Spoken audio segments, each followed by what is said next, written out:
नमस्कार साथियों, Excel study point की ओर से मैं अनूप गोदियाल आप सभी का स्वागत करता हूं। तो जी हाँ दोस्तों, यदि मैं आपसे एक प्रश्न पूछूं कि जो सोलर सिस्टम है अर्थात जो सौर ग्रह है, इस पूरे सौर ग्रह में सौर मंडल में सबसे ज़्यादा कौन से ग्रह की सैटेलाइट्स हैं। सैटेलाइट्स का अर्थात तात्पर्य होता है उपग्रह। अच्छा, एक चीज़ याद रखना कि इनको अगर आप न्यूज़पेपर्स पढ़ते हैं तो मून्स लिखा हो सकता है, तो आप परेशान मत होना कि मून सिर्फ अर्थ का होता है, मतलब सैटेलाइट जो है उस टर्म में मून का यूज़ किया जाता है। अभी हाल ही में द गार्जियन नामक संस्था ने एक नई रिपोर्ट जारी की है जिसमें यह बताया है कि जो सैटर्न है, दैट इज जो शनि ग्रह है, इस शनि ग्रह ने अब बीट कर दिया है जुपिटर को मैक्सिमम नंबर ऑफ सैटेलाइट्स में। मतलब यदि अब ये सवाल बनता है कि सबसे ज्यादा उपग्रह कौन से ग्रह के हैं, तो अब आप लोग जवाब में जुपिटर नहीं बल्कि जवाब में लिखेंगे सैटर्न। इससे पहले क्या था, देखो मैं आपको दो रिपोर्ट्स बता देता हूं यहां पर।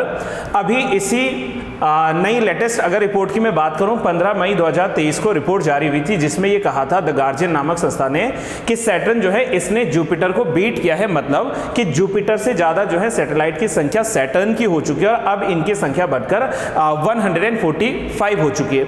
इससे पहले मैं आपको बता दूं कि जो टोटल सैटर्न के जो सैटेलाइट्स हैं उनकी संख्या थी 83। और वहीं जब इसी साल 2023 में फरवरी मंथ में जब एक रिपोर्ट और आई थी, तो इस रिपोर्ट में यह भी कहा गया था कि जो जुपिटर है, इस जुपिटर ने सैटर्न को बीट किया था। ये पुरानी अपडेट है तो आप लोग इसको कंफ्यूज मत करना। मैं आपको बता दूं कि 4 फरवरी 2023 को जब रिपोर्ट जारी हुई थी, द हिंदू से ये जो है न्यूज ली गई है, तो वहां ये बताया गया था कि जो सैटर्न है, इस सैटर्न से ज्यादा जुपिटर की नंबर हो गई थी सैटेलाइट में। कैसे? देखो, सैटर्न के पास जैसा मैंने कहा पहले 83 जो है हुआ करते थे सैटेलाइट्स, और उसमें जो है जब यहां पर चेंज हुआ, यानी कि जुपिटर के पास जब एक्स्ट्रा खोजे गए तो इनकी संख्या बढ़कर 95 हो गई थी।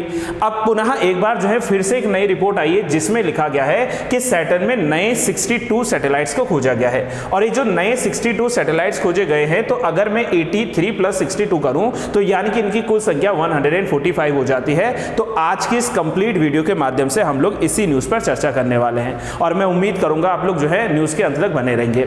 साथ में देखो आप लोग भी सुनते रहना, ठीक है, ये जो चीजें हैं और कॉपी करते रहना आप लोग, ठीक है।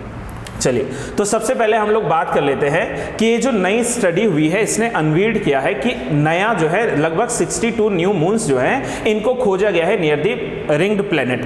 And as you all know कि रिंग्ड प्लेनेट मतलब वलयाकार जो ग्रह होता है वो सैटर्न होता है, यस एंड नो। तो सैटर्न जो ग्रह है इस पे जो है 62 नए जो है काउंट हुए हैं और यही कारण है कि अब इनके नेचुरल सैटेलाइट की संख्या जो है वो 145 हो चुकी है। साथ में मैं आपसे ये भी ऑलरेडी बता चुका हूं कि इससे पहले जो IAU है, IAU का मतलब है इंटरनेशनल एस्ट्रोनॉमिकल यूनियन, इसने जो है ये कंफर्म किया था कि जुपिटर के पास सबसे ज्यादा जो है सैटेलाइट्स है, मून्स है, और इनकी संख्या 95 बताई गई थी। अब नई रिपोर्ट के अनुसार देखो, एक बार हम लोग सोलर सिस्टम की यदि बात करें तो सोलर सिस्टम में ये जो टोटल प्लैनेट्स है, और मुझे उम्मीद है आप लोगों को प्लैनेट्स के नेम पता होंगे। अगर मैं कहूं कि जैसे यहां पर सपोज कर लीजिए कि ये जो है सन है, ऑब्वियस सी बात है, तो सन के सबसे नियरेस्ट प्लैनेट का क्या नाम है? सन के सबसे नियर बुध, दैट इज दी मर्क्यूरी। तो सबसे पहले बुध ग्रह आता है, बुध ग्रह के बाद दूसरा नंबर वीनस, शुक्र जो है शुक्र का दूसरा नंबर आता है। वीनस के बाद में थर्ड आता है अर्थ, और फोर्थ पे आता है हमारे पास में दैट इज मार्स, यानी कि जिसको आप लोग मंगल ग्रह कहते हैं। साथ में फ्रेंड्स देखो, मैं आपको थोड़ा सा ट्रेडिशनल लेके चलता हूं यहां पर। ये जो अर्ली मैंने या जो इनिशियल ये जो 4 मैंने ग्रह बताए हैं, इनको नाम दिया जाता है इनर प्लैनेट का।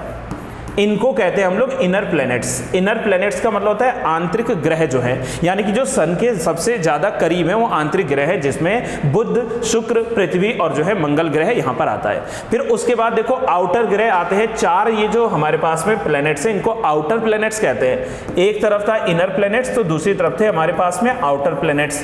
और यदि हम लोग आउटर प्लैनेट्स की बात करें तो इसमें सबसे पहले आएगा दैट इज जुपिटर, जो हम लोग अभी बात कर रहे थे जुपिटर की। तो ये जुपिटर जो है इसमें आता है दैट इज बृहस्पति। और यदि आपसे सवाल बने कि सौर ग्रह का सबसे बड़ा जो है उपग्रह कौन सा है, तो वो जुपिटर है। दूसरी बात यहां पर ये ध्यान रखना है कि जुपिटर सबसे ठंडे ग्रह में से भी एक है। यहां पर मतलब टेम्परेचर जो है माइनस में होता है और ये सबसे अधिक जो है क्षेत्रफल को धारण किए हुए रहता है।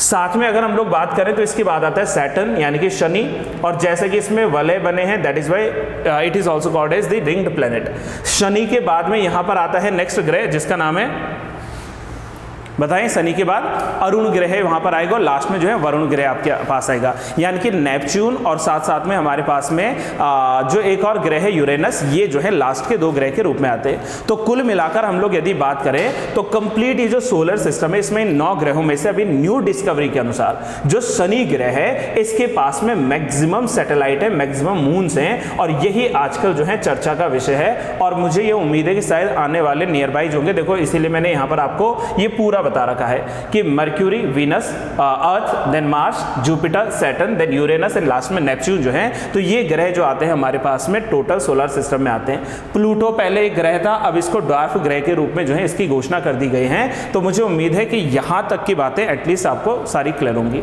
साथ में हमने ये भी जानना है कि ये रिपोर्ट किसने जारी की है, तो गार्जियन नाम की जो संस्था है, द गार्जियन के द्वारा रिपोर्ट के अनुसार अभी बताया गया है कि शनि जो है इसके नए खोजे गए उपग्रहों का अभी तक कोई नाम नहीं दिया गया है, बस हाँ इनको नंबर्स दिए जाएंगे, डिजिट्स इनको दिए जाएंगे और साथ में इनको कुछ ना कुछ अल्फाबेट्स यानी कि अक्षरों के आधार पर इनको बताया जाएगा।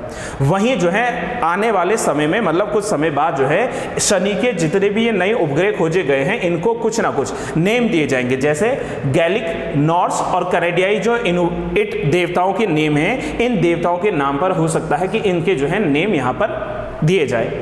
साथ में गार्जियन की रिपोर्ट में यह भी कहा गया है कि नासा जो है आने वाले समय में 2027 में जो है ड्रैगन फ्लाई मिशन जो है इसको लॉन्च करने वाली है। और ये जो ड्रैगन फ्लाई मिशन होगा इससे वास्तव में इसका उद्देश्य क्या है कि जो मून है, चंद्रमा, इसके छोटे बाहरी चंद्रमाओं मतलब जो स्मॉलर सैटेलाइट्स हैं उन स्मॉलर सैटेलाइट्स में क्या करना है, उनका एक तरीके से अवलोकन करना है, मतलब उनके बारे में जो है जानकारी जुटानी है, उनके बारे में रिव्यू करना है। तो ये कंप्लीट मिशन के माध्यम से हम लोग जान सकते हैं कि क्यों ये न्यूज़ चर्चा में थी। तो मैं उम्मीद कर रहा हूं कि यहां तक की सारी बातें फ्रेंड्स आप लोगों को क्लियर होंगी। और अगर आपको वास्तव में ये सारी चीजें क्लियर हुई हैं, वीडियो अगर आपको पसंद आती है तो वीडियो को लाइक करना ना भूलें और वीडियो को मैक्सिमम शेयर करें। और यदि आप लोग चैनल से जुड़े हैं, अभी तक सब्सक्राइब नहीं किया है, तो आप लोग चैनल को सब्सक्राइब करना ना भूलें। Till then have a good day to all. Thank you so much and keep learning.